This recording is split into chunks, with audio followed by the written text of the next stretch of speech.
Welcome in everyone to HogvilleNET YouTube Live. I'm Kevin McPherson. Good Saturday morning to all of you. Hope you're off to a great start to your weekend already. There's nothing better than starting your day and talking Arkansas Razorbacks men's basketball. We do it just about daily. We actually weren't on. We didn't open August up with a show yesterday, Friday the 1st. So here we are, second day of the month. Still plenty of hoops to talk about, and that's what we're going to do. I actually got some additional intel yesterday. We're going to go through Airfan Deion and his situation with Arkansas, specifically several things here, but to start with, likely, if not certain, to change his visit date, which is planned for August 29th to the 31st. So we're going to get into that. We're also going to spend most of our time talking about Arkansas and Diane, but we will finish up today hitting on Tyron Stokes, the number one player in the country, and the latest info I got on him. So we'll kind of touch on that, hit on maybe what looks to be a front runner at this time, and a little more information on that. And then we'll follow up with another tidbit on Malik Thomas. The last time we were on, we went through Malik Thomas's impressive showing in the early stages out at the CP3 JT Elite Camp out in Las Vegas this week. So we'll have another, just a little nugget of information on Malik Thomas to kind of wrap things up. And before I say farewell, I'll also drop a personal/professional note and my involvement in Arkansas Razorbacks football coverage this upcoming season. But let's start off with Airfan Deion again. He is a priority target. If you look at the top 5 or 6 players on Arkansas's board, if they have a big board that you want to refer to in terms of the class of 2026, the players they're really targeting. They cast the net about 15 players deep, but there's always a pecking order. And so the top handful, 6 players, we've gone through that. I've given confidence levels on a scale of 1 to 10 where I think Calipari sits with some of these players. And Airfan Deion is one that's right up there. Again, the 7'1" center, 280 pounds at Iowa United Prep. Before that, he was in Canada. He's from Guinea, so effectively an international player, but the number one center in the country. And, we've gone through a lot of details with him because I speak directly with the player and his guardian, Alex Victor. Well, I had another conversation a Friday afternoon, so yesterday, conversation with Alex Victor, and he said that August 29th through 31 date is not likely to happen, as they're looking to take all visits, all of their official visits, in September and October. And if you remember when we brought you the visit date of August 29th to the 31st, that was back on July 19th. It was 2 weeks ago today, a Saturday. We mentioned the word tentative, and we said it was because Iowa United Prep was they're going to host an open gym. They're inviting Division I coaches, head coaches, assistant coaches from all over the country once the live recruiting period opens back up. That happens on September 3rd. And so the 3rd and the 4th, I'm told, Victor tells me, they're still planning on hosting a lot of coaches, including they expect that John Calipari will be there, the head hog, but that they're looking to take their visits, their official visits after that. Well, he kind of mentioned that to me. That was one of the things we talked about on July 19th, because I brought it back up to him when he told me that at the time. Well, but if you're visiting Arkansas August 29th to the 31st, that happens before that live recruiting window opens up where you're bringing coaches in, and it would mean that the rest of your official visits would happen after that, but technically not the Arkansas visit. And he said, yeah, at the time, I remember I told you, he said, well, we probably put out the Arkansas visit publicly like a week before it happens. And then it's gone public, right? We talked about it on the show. I wrote about it in one of my recruiting articles. About a week later, it splashed on Twitter/X. And then I put out links to my previous content on that same forum on X, so it was out there. And that was the player acknowledging those dates, August 29th to the 31st. Well, now, again, my Friday conversation with his guardian saying likely to not happen, and it may be certain to not happen on that weekend. And so Arkansas would fall in line with whoever else is going to be set up for official visits after the first few days of September, once they've brought coaches onto that campus. And the first day they can do that will be September 3rd. So it might be a little bit more of a wait. If you remember, the reporting always was, before we got a firm date, which what turned out to be maybe not so firm, was that they were going to take 5 to 7 visits in through September into October. More information on that, by the way. So, by the way, yesterday, when I spoke to the Guardian, it was right after they had been on the campus of Houston. So they took an unofficial visit to Houston. Kelvin Sampson, a team that Joe Lenardi, coming into this upcoming season when Airfan Deion will be a senior at United Prep, Houston's projected as a #1 overall seed in Lenardi's most recent bracketology. So we know the strength of that program. A Final Four team last year, came within a whisker of winning the national title, losing a close one, a heartbreaker to Florida in that championship game. So it's a strong program. They've got 3 5-star freshmen on for this upcoming season. So, it's a worthy opponent in terms of a recruiting battle for John Calipari in Arkansas. But he took an unofficial visit there Friday. Today, he's on the campus of SMU for another unofficial visit. And the Guardian told me, look, their plan is, he said, I would like to cut the list down to 8 now. But he goes, it's probably not going to happen. He said, we're going to probably put the list out as soon as Sunday, so tomorrow.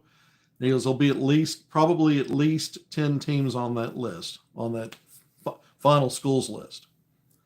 But he said when they do set up visits, and he wants to put out the visit list as soon as they get those coaches on campus. Again, I think they're going to be inviting folks in September 3rd and 4th. At least that's the plan now. He said, so as soon as September 5th, he just threw that date out there, we might have a list of upcoming visits that we put out through the rest of September and then into October. But instead of 5 to 7 visits, which is what he mentioned to me a while back, he said at that point he thinks it'll be 4 to 5. So paring it down a little bit. It makes sense. He goes, yeah, we're not trying to tour every campus in the country. Probably be 4 to 5 official visits that we announce. Okay, there's new information for you. That's new intel. And then he also told me that Diane will attend the Nike Skills Camp. And he said the dates for that are August 19th to the 24th. Okay, so that makes a little bit of sense. Monday begins August 4th, so a couple of days from now. That's going to begin. Good morning, Kevin. Well, it faded off before I could read it. He's going to attend that camp. The upcoming dead period, so no on-campus or off-campus visits, none of that stuff. The NCAA has this dead period that starts on Monday, August 4th, and it's a 17-day dead period. So the last day of the dead period that's upcoming will be August 20th. And so it overlaps with these dates he gave me for this Nike Skills Camp, August 19th through the 24th. And then the previously planned visit to Arkansas was right after that, right? It was the 29th through the 31st. So it looks like, unless something changes and things do change, this unofficial visit that's going on today on the campus of SMU will be it for a while, and potentially until they bring coaches in September 3rd and 4th, and then set up their visits after that. So there's not a whole lot visit-wise that could possibly happen because of this dead period that's coming up. It begins on Monday. So even though it's a wait, we're still about a month away. Really, nobody's doing anything for 17 days here in the middle of the month. So that's important to remember because it's a dead period for recruiting. The Guardian once again brought up the relationship with J.J. Andrews. I didn't bring it up. This is the second time in a row that I've talked to him where he talks about J.J. Andrews and that on-court chemistry with Diane and how that's something that has really stood out to him. And then he said this, and I'm gonna quote what he said, and then he clarified it for me because of the way that it sounded. Arkansas is at the top, quote unquote. Arkansas is at the top. And then he clarified when I asked him, so number one on this list, whatever list is going to come out, the number one team. And he clarified that to mean one of the top 2 or 3 of whatever list, however many they put the list at, 10, 12, 8. He said he'd like it to be at 8 right now, but it might be more than that. but one of the, among the top 2 or 3 schools at the top of that list. Well, we already thought that, especially with all the time that John Calipari has, dedicated to being courtside to see this guy. The fact that the Guardian mentioned it reminded me again. He goes, Arkansas is not a Johnny come lately here. It's one of the reasons, they've been consistent in recruiting him for over a year. Remember, Calipari was on that campus. Both the Guardian and the player remind me of that when I talked to him over a year ago. At the time, Yanni told me back in July of last year, so now over a year ago, because we're into August, that Calipari offered him a scholarship at that time. So, this is what we've talked about all along, is that Arkansas has been in it for the long haul and not just jumping in here late when the guy blew up. We were talking about him in mid-May and how Arkansas was prioritizing him when he had not. He was still a bit of an unknown for some, and was really starting to build momentum in through the NBPA Top 100 camp in June, and then what he did through the rest of the spring and summer to get to the point where a lot of the blue blood level programs started offering scholarship. So this idea that Arkansas would be among the top 2 or 3 with Calipari's track record as a high school recruiter and the time invested and the relationship building makes sense.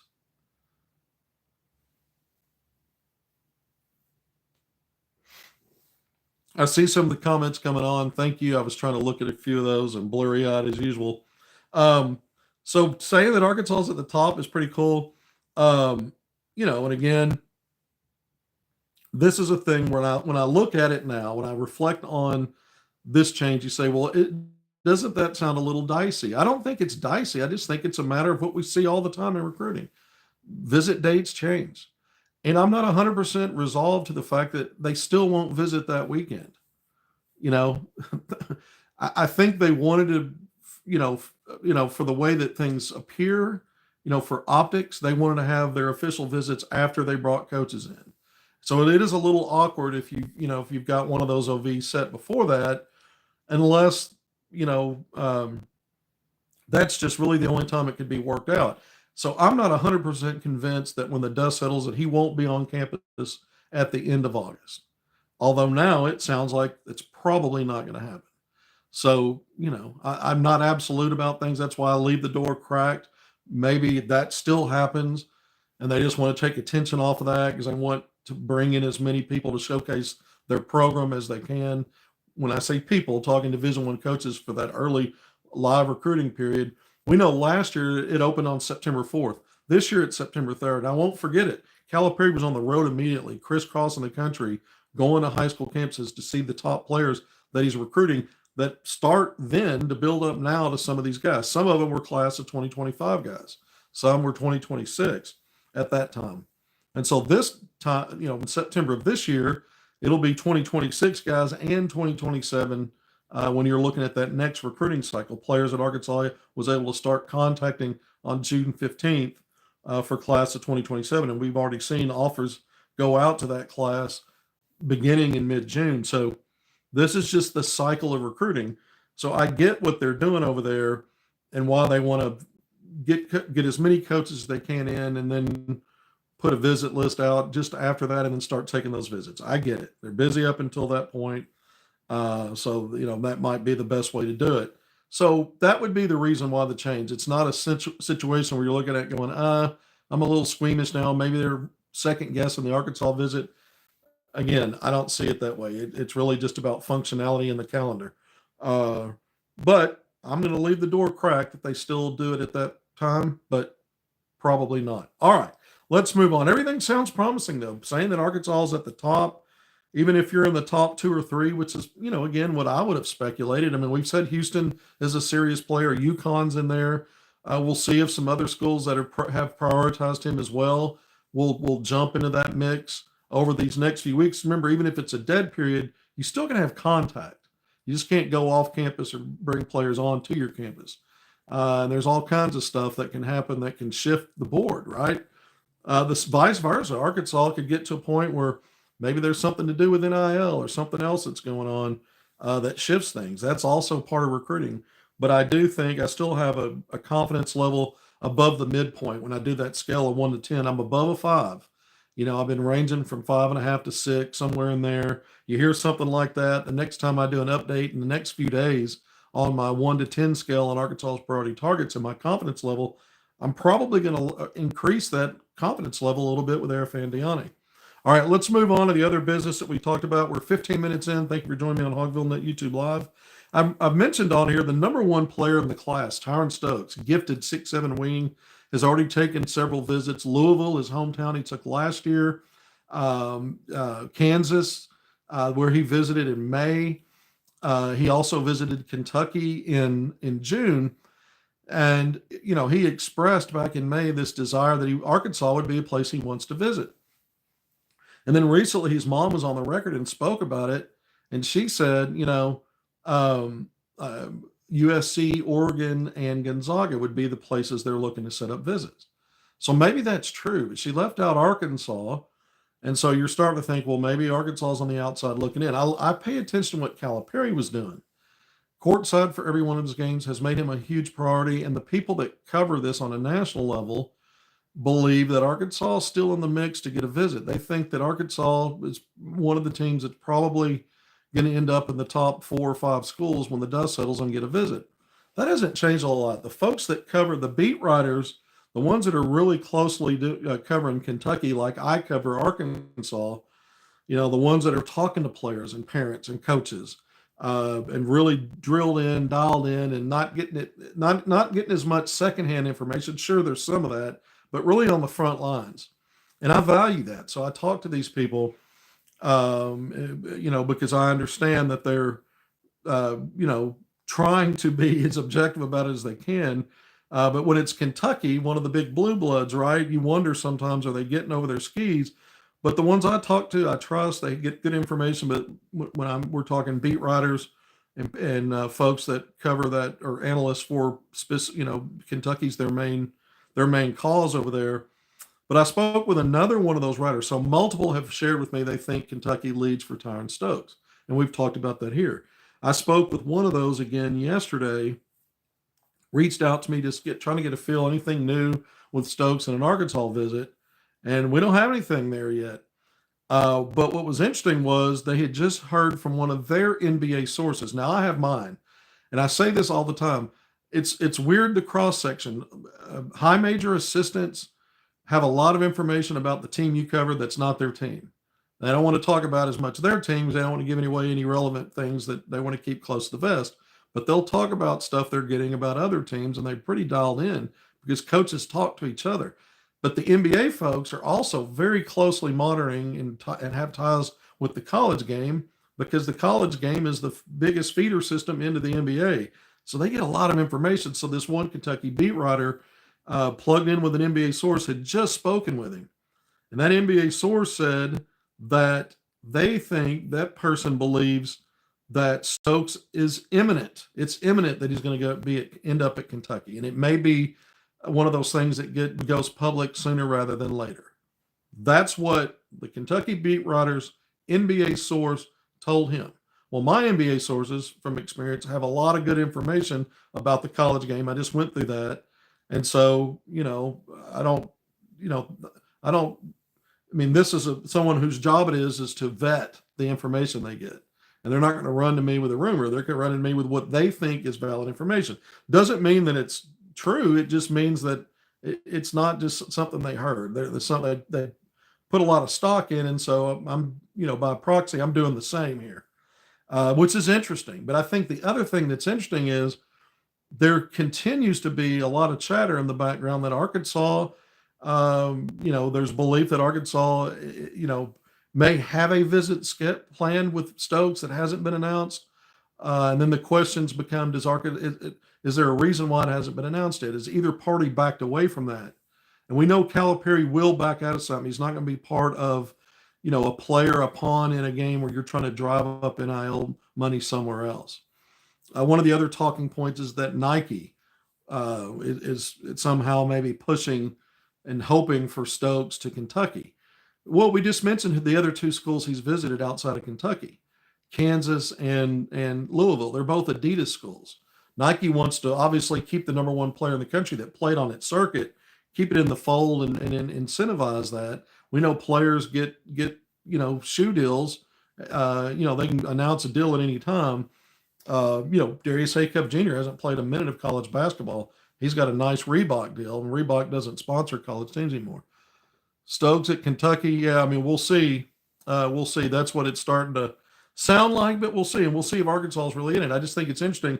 The beat writers feel more and more stronger over there that cover Kentucky that the Wildcats lead for Stokes, yet every conversation comes back to, what about Arkansas?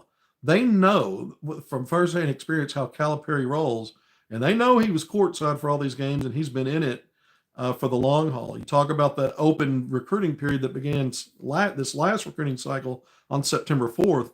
That was one of the places. Stokes is one of the stops on the journey for Calipari through that fall. If you remember, September into October, rolling into the season, he was on the road a lot. And that continued even Arkansas started playing regular season games. So, so this time of year, you think, well, what's really going on right now? You don't have practices. You got a little summer break. School's going to pick back up. You've got a lot of dead period stuff in here in recruiting. Man, look, they're burning up the phone lines, the text lines, trying to get leverage in on some of these players. If you're in second or third place right now, you're doing everything you can to move up to the top.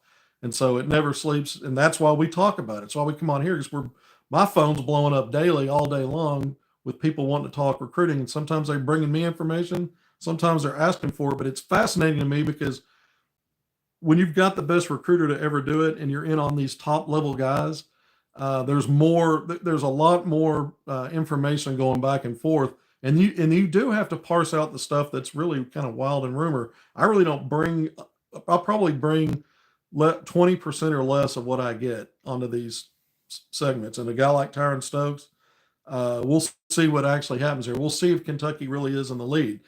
To this point, Mark Pope has not landed a top 20. I don't think he's landed a top 20 or 25 player, a commitment from a player of that caliber yet. But do we really expect that to continue, to not ever happen? No, I don't. But until he does, we can have our doubts about some of the information we're getting even now. All right, 22 and a half minutes in. Thank you for joining me on HogvilleNET YouTube Live. I'm Kevin McPherson. We're going to sign off here in a little bit. Just one more tidbit about Malik Thomas. We had a really glowing report the last time we were on, mentioning how his shot was, one NBA scout said he was 3 for 3 from 3 in the 5-on-5 competition out in Las Vegas this week in that mega camp, that elite camp. I went through a lot of the top players that are in it around the country. It's impressive. He had, he started off really well. I'm going to have a more fulsome report on the multi-day event, not on this segment, on a later one. But Malik Thomas, when we did a segment even a few days before that, I went through my top 5 performers from Arkansas's limited summer practices, most of it based on source information, but a good, part of it based on my own observation and the 1 hour on one day that we got. So it wasn't the heavy part, the highest percentage of what factored into that top 5. It was cobbling together all the source information plus that small window I got to watch practice, but I had a top 5. And just on the outside of that were guys like Malik Thomas, Malik Ewan, and Nick Pringle. And it started number 1 with Trevor Brazil, number 2, DJ Wagner, 3, Darius Acuff Jr., 4, Carter Knox, 5, Billy Richmond III. What's interesting is Arkansas had 4 players in retention, and all 4, based on the totality of the work they did, all 4 of the retention guys made the top 5. That is an excellent sign, because that was the foundation for this roster. It wasn't building the roster from the outside in with high-level 5-star guys, and then through the portal with a heavy dose of portal, and then the retention guys were kind of filling in the blanks. No, the retention was the starting point. It was the main focus, and then they built around that. And they did get high-level guys out of the high school level and out of the portal. It's just it started with retention. So that top 5, when 80% of that, all 4 of your retention guys make that top 5, that's a positive, because you want those guys to stand out. You want those guys to be the leaders and everybody else fall in line. And then you see where it goes. We might do a top 5 based on what we hear once they get back to fall camp and get ready, ramp up through from September into October, get ready for the exhibition season. And we've heard different players stepping up, or there's a different order of the same players, and we're ranking a little differently. But for now, your retention guys were driving the bus. And then you had Darius Acuff Jr., who's probably your highest rated, most, decorated player coming in out of the group of newcomers. Okay. All right. So all that sounds great. But a guy like Malik Thomas is also a highly decorated high school guy, 5-star coming in guard. And he's just outside that top 5. So the week he had and the performances he's having out in Vegas have stood out. Overtime elite, by the way, where he played, and they bring in a lot of really good next level NBA caliber guys that get drafted in the lottery.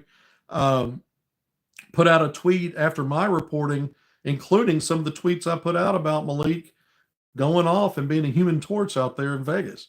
And so they tweeted that they tweeted that out over I guess it was yesterday or maybe the day before. There's just not been a lot of information coming from Vegas on these players, and that was one that was really favorable for Malik Thomas. Good for him. And if you remember, one of the reasons he wasn't in the top 5 rankings, just like I said again a few days ago that I put out, was that he was a little roller coaster, right? But you expect that from freshmen. Started off really good, had some lulls, and then finished summer camp strong, and then carried that over into this Vegas opportunity, at least initially. Okay, so here's the tidbit of information to build off of that. And one thing I didn't mention when I did the top 5, I had this information, and honestly, the day we talked, I forgot to bring it. It was in my notes, and I looked back on it. I'm like, wait a minute, I didn't mention this. I went back and looked for it in that segment. I'm like, I didn't bring it up. I meant to. One of the sources that helped me arrive at that top 5 said, look, once they broke for the summer on July 16th, that was a week after I had been in the building for that with the other media for that hour-long part of practice. So just a week later, that was July 9th, a week later, July 16th, they were done. That was a midweek, middle of July, they're done. But he said in the time from that point through where we are now, or where we are when I got this source information, so the end of July, that the one guy who was consistently in the performance center, once players were free to move, do what they needed to do, go where they need to go, the one guy consistently in the performance center daily was Malik Thomas. If you remember, part of the source information we gave you prior to being in the building for that hour-long practice, I believe it was prior, I had a coach, not with the staff, but a coach who had been in the building, not for one, but for 2 practices. And he went through several players with me and his observations. And we had a pretty in-depth report on what was going on in there. The 5-on-5, the 4-on-4, all the stuff I saw they were doing when I eventually got in the building. But one of the nuggets of info that we gave on here was that Malik Thomas was completely dialed into every bit of whether it was constructive criticism, instruction, whatever it is that John Calipari was delivering. So you've got practice, you've got whatever drills, whatever you're doing, live scrimmaging, 5-on-5, 4-on-4. If you're doing drill work, you're going to hear that whistle blow, and you're going to hear the voice of the coach, and that he had Malik Thomas's full attention. So we've talked about Thomas being sort of one of those alpha guys, strong personality, a lot of confidence. And you always wonder, some guys, it takes a little longer than others to figure out how to translate it to the next level, because sometimes less is more, especially when you're a young player. And you've got to there's a level of discipline and being coachable and being accountable, all those things. And so you always wonder, if you've got a wild stallion, how do you break it to some degree? And I don't mean that in a negative way. I think part of what makes players really good is having that alpha, if they're that guy, is having those elements. But at the same time, that's got to, you have to sometimes dial it back in certain situations just to really fully understand what the new assignment is. So to say that he's fully locked in, to say that the guy's showing up in the performance center when everybody's got a break technically, and he's not off doing something else, playing pickup ball with his buddies or whatever, that he's in that performance center working on his game. It helps you understand that these are the kind of things that can help Arkansas be even better maybe than we think they're going to be. He's going to be a guy that's going to be counted on to be one of the we'll use the word specialist, but one of the guys that's going to lead your team in 3-point shooting, in volume and efficiency. But you just never know until you see it at this level. He's not played 1 minute of college basketball. But when you hear things like, attentive to what the coaches are saying, coming into the building when maybe others aren't there, all these things, and then you hear about the kind of performance he had going up against college veterans this week, it's small sample size stuff. It doesn't mean it translates once we see the real live bullets starting in November when you get into your non-conference play. But it's better than hearing the alternative where this guy's really struggling, haven't seen him in the performance center, he's at this elite camp, didn't do much, was kind of quiet. We could be saying those things or a combination of those things, and it's been positives. It's been building. And so spent a lot of time on that. I'm trying to frame this not in a way that gives you a false impression, but an accurate impression of what's been going on lately. Again, we just turned the page to August. Basketball season's still down the road a little bit. So we'll see what actually plays out with Malik Thomas, but it's very promising. The things I've heard, the things I've been able to share here, stuff you wouldn't get anywhere else. I promise you that. So this is why I refer to things as intel, because information and people on the site, on the scenes, seeing these things and getting it back to me, they're not all in the same cluster of people seeing the same things. One's an NBA scout, another one's an observer that's been in that building as much as anybody that's other than who's on the actual staff and the players. And so, you trust some of these opinions and you like the information you hear on Malik Thomas. All right, we're going to wrap up 31 plus minutes in HogvilleNET YouTube Live Saturday morning. Thank you for joining me. One last thing I'm going to share with you. This is on a personal, professional note. Now that we moved into August, I will be efforting the HogvilleNET YouTube Live coverage for Arkansas Razorbacks football this upcoming season. I've already the last couple of years been helping out our football coverage in chief guy, Otis Kirk, a veteran of many decades. And so I've been assisting him doing sidebar game stories. So he does the gamer typically, and I'll do a sidebar, talk offense, defense, and my articles have been about that. So that'll continue. But I will have more of a presence covering Arkansas games at the games, mostly the ones in Fayetteville, just like I do basketball. I travel some, not much. The budget's just not there to do a ton of travel, especially the further they get away from home games. So I'll have more of a presence doing that, but I'll also be doing these HogvilleNET YouTube Live in some format. I haven't figured out exactly how I want to do it yet. I've got some ideas. We've got a few weeks for that. And so I'm working on that, but I'll be working closely with Otis Kirk on what I do. He may be involved in some of that, but I certainly plan to be at this point. And so I'll have more information as we move forward on what that looks like and what we're going to try to do there. And then you can tune in for, some football coverage that, maybe here in the man cave, if you see on either side of me, I got basketball and football, and it's all Razorback historically stuff, but directly behind me in this position is more football stuff. There's basketball. I think you could see right there is Anthony Black bobblehead, but I need to move that over. You can see basketball in this frame here, but it's mostly football and former Hog stuff. But, I love football too. I just haven't really covered it as nearly like I do basketball.